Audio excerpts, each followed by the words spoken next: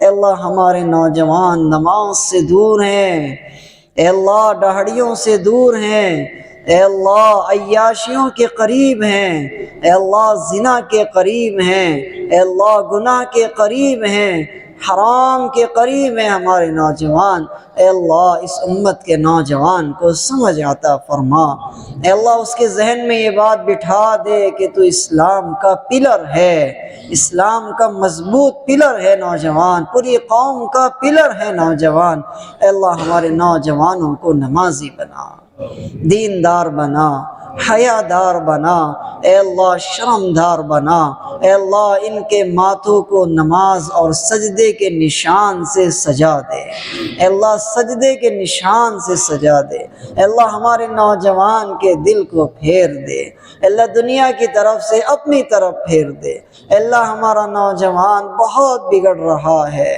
دین سے دور جا رہا ہے، اے اللہ اسے پرواہ نہیں ہے کہ محمد رسول اللہ کا مذاق بنایا جا رہا، اے اللہ آپ کی توہین کی جا رہی ہے، اے اللہ ہمارے نوجوانوں کو کچھ نہیں پتا ہے، اے اللہ بس وہ اپنی موج مستی میں ہیں، اے اللہ انہیں سمجھداری عطا فرما، ذمہ داری کا احساس عطا فرما، اے اللہ ذمہ داری کا احساس عطا فرما، اے اللہ ہمارے تمام نوجوان یا بوڑھے یا بچے جو بھی بے نمازی ہیں، اے اللہ سب کو نمازی بنا، اے اللہ سب کو نمازی بنا، اے اللہ سب کے گھروں میں سکون عطا فرما، سب کی زندگیوں میں سکون عطا فرما، اے اللہ سب کو برکت والا رزق عطا فرما، اے اللہ سب کو برکت والا رزق عطا فرما، اے اللہ ہمارے درمیان اتفاق پیدا فرما، اے اللہ ہمارے درمیان اتحاد پیدا فرما، اے اللہ ہمارے درمیان جو نا اتفاقیاں ہیں، اختلاف ہیں، اے اللہ وہ دشمنی اور نفرت میں نہ بدلے، ایسی توفیق عطا فرما، اے اللہ ہمیں اختلاف کرنے کا صحیح طریقہ بھی عطا فرما، اے اللہ ہمارے درمیان بھائی چارگی پیدا فرما، ہماری ان دعاؤں کو محمد رسول اللہ کی برکت سے اپنی بارگاہ میں قبول و منظور فرما۔ سبحان ربک رب العزت عما یصفون وسلام علی المرسلین والحمد للہ رب